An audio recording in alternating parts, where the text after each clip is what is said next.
Hello students, और next topic is laser method. Okay, देखिए बेटा, इससे पीछे ही हमने लेंथ को मेजर करने के लिए इको मेथड पढ़ा था पिछली वीडियो के अंदर ही। अब हम पढ़ रहे हैं लेजर मेथड। तो इको मेथड में और लेजर मेथड में कोई ज्यादा डिफरेंस नहीं है, ठीक है। लगभग फॉर्मूला और डेरिवेशन सेम आएगी, लेकिन थोड़ा सा यहाँ पर समझिए कि डिफरेंस क्या है। इको मेथड के अंदर तो हम क्या कर रहे थे कि कोई ऑब्जेक्ट से हम साउंड प्रोड्यूस कर रहे थे और वो साउंड टकरा कर हमारे तक वापस आ रही थी, तो साउंड की हेल्प से हम डिस्टेंस को मेजर कर रहे थे। अब हम किसकी हेल्प से करेंगे? लेजर लाइट के हेल्प से। तो देखो, आपको पता है लेजर की एक प्रॉपर्टी होती है कि वो स्प्रेड नहीं होती, ठीक है। आपने कभी नोट किया हो कि जैसे कि कई बार प्रोजेक्टर पे हम आपको कुछ काम करवा रहे होते हैं, तो उस टाइम पर एक लेजर लाइट लेके आते हैं हल्की छोटी सी, और उस लाइट को हम बोर्ड के ऊपर जो पॉइंट हमें मार्क करना होता है उसकी तरफ उसको फोकस करते हैं। तो वहां पर आप देखते हैं कि वो लाइट स्प्रेड नहीं हो रही थी, बल्कि जितना कि वो light direct simply straight line में जाती है और उतनी ही उसका फोकस उतना ही होता है जितना कि उसका सोर्स था, ठीक है। यानी क्या कहने का मतलब क्या, लेजर लाइट एक सिंगल स्ट्रेट लाइन के अंदर मूव करती है, स्प्रेड नहीं होती। इसलिए हम लेजर लाइट की हेल्प से भी लेंथ को या डिस्टेंस को मेजर कर सकते हैं। देखिए, इस मेथड के अंदर भी हम क्या करते हैं, उसी प्रकार कोई खास डिफरेंस है ही नहीं। ये मान लीजिए आपके पास क्या है, कोई ऑब्स्टेकल है, ठीक है, कोई माउंटेन है या कुछ और है।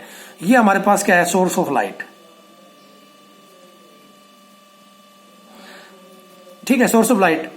और यहां से हम कैसे लाइट इंसिडेंट कर रहे हैं, लेजर लाइट। तो अगर हम क्या करें बेटा, लेजर लाइट को हम इस ऑब्स्टेकल की तरफ क्या कर दें, फोकस कर दें या इंसिडेंट करा दें। अगर हम इस सोर्स से इस ऑब्स्टेकल की तरफ लेजर लाइट को इंसिडेंट करवाते हैं, तो वो लेजर लाइट क्या होती है, इसे टकराती है, टकराकर वो उस लाइट का रिफ्लेक्शन हमारे तक आ रहा होता है ना। यानी कि कहने का मतलब क्या, रिफ्लेक्शन का क्या मतलब है, वो लाइट टकराकर वापस हमारे तक आ रही होती है। मान लीजिए सोर्स और इस ऑब्स्टेकल के बीच की डिस्टेंस कितनी है, एस। तो यहां पर भी ये लाइट ऐसे गई और वापस टकराकर हमारे तक वापस आई, ठीक है। तो इस लाइट ने कुल कितनी डिस्टेंस ट्रेवल की, वही 2s, s plus s distance गई, s ही वापस आई, तो नेट डिस्टेंस इतने की इसने कितनी ट्रेवल की, 2s। और टाइम कितना लगा, जैसे ही लाइट हमने प्रोड्यूस होकर इस ऑब्स्टेकल से जाने के लिए और इस ऑब्स्टेकल से वापस आने के लिए जो टाइम लगेगा उसको हम क्या कहेंगे, इसका टाइम पीरियड। तो हमने देखो ऊपर क्या लिखा, in this method a beam of laser light is made incident towards an object. कहता है कि इस मेथड के अंदर हम क्या करेंगे, एक लेजर लाइट को किसी ऑब्जेक्ट की तरफ इंसिडेंट करवाते हैं, and the time interval after which the reflected light is received is measured. और कहता है कि बेटा, जब रिफ्लेक्टेड लाइट को हम रिसीव करेंगे तो प्रोड्यूस होने से लेकर रिफ्लेक्टेड लाइट के रिसीव करने तक का जो टाइम है उसको हम मेजर कर लेंगे। Let this time is T, और मान लीजिए टाइम क्या हमारे पास, T. If the distance of object is S, अगर ऑब्जेक्ट की डिस्टेंस उस सोर्स से कितनी है, एस, देन तो उस टाइम पर उसने कुल कितनी डिस्टेंस ट्रेवल की, 2s, और टोटल टाइम कितना लगा उसको जाने में और वापस आने में, t मान लिया, ठीक है। तो डिस्टेंस का फॉर्मूला क्या होता है, जैसा कि हमने पिछले आर्टिकल के अंदर ही पढ़ा था, वेलोसिटी या स्पीड भी कह सकते हो आप इसको, वेलोसिटी इनटू में टाइम, ठीक है। अब डिस्टेंस कितनी ट्रेवल की है यहाँ पर, 2s। ओके, वेलोसिटी किसकी, लेजर मेथड की बात हो रही है, तो हम किसकी वेलोसिटी लेंगे, velocity of speed, velocity of light, क्या लेंगे, वेलोसिटी ऑफ लाइट या स्पीड ऑफ लाइट भी कह सकते हो।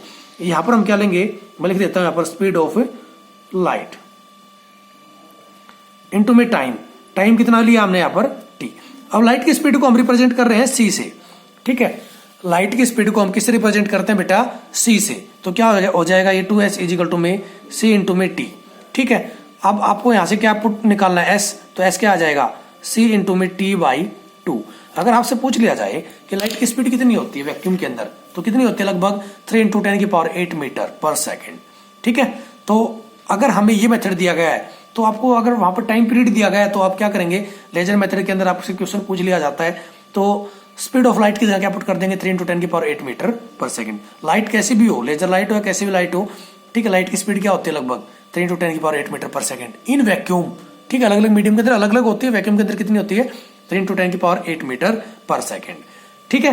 तो यहाँ पर सी की जगह हम 3 इंटू 10⁸ मीटर कर देंगे, और टाइम की जगह जो भी आपको टाइम गिवन होगा उसको पुट कर देंगे, आपके पास उस सोर्स से उस ऑब्जेक्ट की डिस्टेंस आ जाएगी।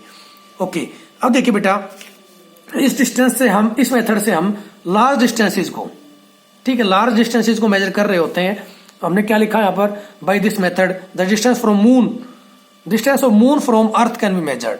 कहता है कि इस मेथड की हेल्प से हम अर्थ और मून के बीच की दूरी को निकाल सकते हैं, चंद्रमा और पृथ्वी के बीच की दूरी का हम पता लगा सकते हैं।